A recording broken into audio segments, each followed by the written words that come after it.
आज हम आपको वैक्सीन के बारे में कुछ बेहद ज़रूरी और दिलचस्प किस्सा बताने जा रहे हैं। दरअसल हम आपको डेटा स्टोरी के ज़रिए ये बताना चाहते हैं कि कौन सी वैक्सीन कितनी कारगर है। लेकिन मुझे लगा कि उससे पहले या उसकी भूमिका में आपको ये बताना ज़रूरी है कि वैक्सीन तैयार करने के प्रोसेस में किन मानकों का ध्यान रखा जाता है, क्या बेंचमार्क है, क्या टेक्निकलिटीज़ हैं। तभी आपको ये समझ में आएगा कि कौन सी वैक्सीन कितनी कारगर है। बगैर इसके भी आप इसे समझ सकते हैं, लेकिन वैसे समझकर बस हम आंकड़ों तक ही सीमित रह जाएंगे। और यकीन मानिए, पिछले 1-2 दिनों से इससे गुजरते हुए यानी इसके बारे में स्टडी करते हुए मुझे लगा कि यार कितनी इंटरेस्टिंग जानकारी है। और मैं आपको बहुत ही सिंपल वे में, बोलचाल की भाषा में किस्से की तरह बताने वाला हूँ। फिर उसके बाद हम ये जानेंगे कि सही मायने में कौन सी वैक्सीन कितनी कारगर है। नमस्ते, मैं हूँ आदित्य और आप देख रहे हैं अनकट। सबसे पहले मैं आपको अपनी जानकारियों के सोर्स बता देता हूँ। WHO के वेबसाइट पर इसके प्रोसेस को लेकर जानकारी दी गई। इसके अलावा जॉनसन एंड जॉनसन की वेबसाइट पर उनके साइंटिस्ट डॉक्टर डोग्यू और डॉक्टर रेडलिस के हवाले से एक आर्टिकल उपलब्ध है। आप लोगों में से ज़्यादातर लोग जॉनसन एंड जॉनसन के बारे में जानते होंगे। ये US बेस्ड फार्मास्यूटिकल कंपनी है। इसकी कोरोना वैक्सीन भी उन 3 कोरोना वैक्सीन में शामिल है जिसका इस्तेमाल US में फ़िलहाल किया जा रहा है। इसके अलावा जो आप अपनी स्क्रीन पर देख रहे हैं, यह है फेमस मेडिकल जर्नल दी लेसेंट का पेपर। इसमें भी वैक्सीन की इफ़ेक्टिवनेस को बताया गया है। ये थोड़ा लंबा है, पेपर है तो जाहिर है लंबा होगा, लेकिन अच्छा है। तो इससे भी गुजरकर मैंने आपके लिए ये जानकारियाँ इकट्ठी की हैं जो अब मैं आपको देने जा रहा हूँ। तो शुरू करते हैं। देखिए, हमारी शरीर खुद से हर डिजीज़ के खिलाफ लड़ने के लिए एंटीबॉडीज़ बनाती है। एंटीबॉडी बनती है इम्यून सिस्टम से। 2 तरह के इम्यून सिस्टम होते हैं। एक होता है इनेट इम्यून सिस्टम जिसमें वाइट ब्लड सेल्स होते हैं, और दूसरा होता है एडेप्टिव इम्यून सिस्टम जिसमें T सेल्स और B सेल्स होते हैं। ये भी बहुत अच्छी जानकारी है, लेकिन खैर इसके बारे में कभी और बात करेंगे। अभी बस इतना समझिए कि शरीर के सोल्जर्स जो शरीर को तमाम तरह के वायरस और डिजीज़ के खिलाफ लड़कर हमें उनसे सेफ रखते हैं, उन्हें एंटीबॉडी कहते हैं। और ये बनते हैं इम्यून सिस्टम से। लेकिन कई बार वायरस इतना ताकतवर होता है कि वो सीधे इम्यून सिस्टम पर ही अटैक करता है, जिससे एंटीबॉडीज़ बन ही नहीं पाती या कम बनती है। इसलिए हमारा शरीर वायरस से लड़ नहीं पाता। लड़ने के लिए चाहिए सोल्जर्स यानी एंटीबॉडी। वही नहीं है, वही नहीं बन रहा है तो हमारी शरीर कैसे लड़ेगी। लिहाजा हमारा इम्यून सिस्टम वीक हो जाता है और धीरे धीरे वो वायरस हमारी पूरी शरीर पर कब्जा कर लेता है, जैसे कोरोना वायरस। और आप ये भी समझ लीजिए कि बिना एंटीबॉडी के काम भी नहीं चलेगा।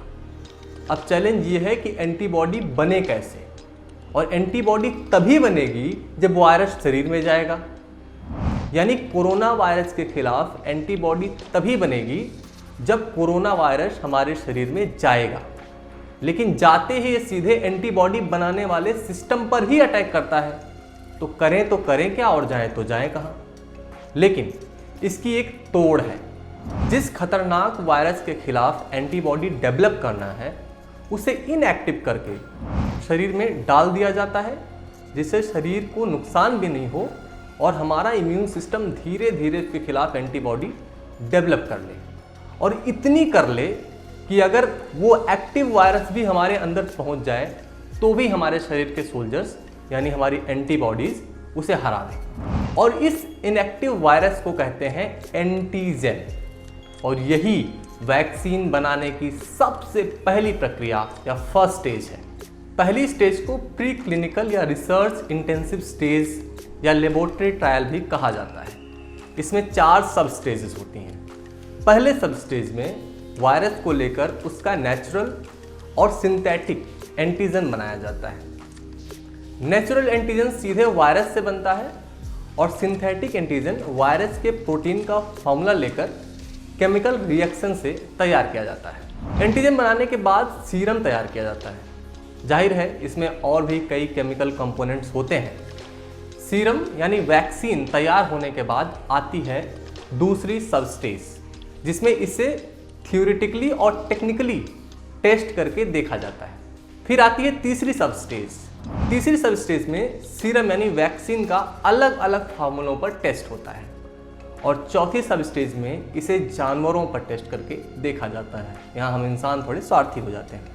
फिर आते हैं इनके नतीजे यानी प्री क्लिनिकल ट्रायल्स के रिजल्ट्स, और इन्हीं नतीजों के आधार पर यह तय किया जाता है कि वैक्सीन को क्लिनिकल ट्रायल की अनुमति मिलेगी या नहीं। अब आते हैं क्लिनिकल ट्रायल्स की स्टेज में। इसमें 3 फेजेस होती हैं।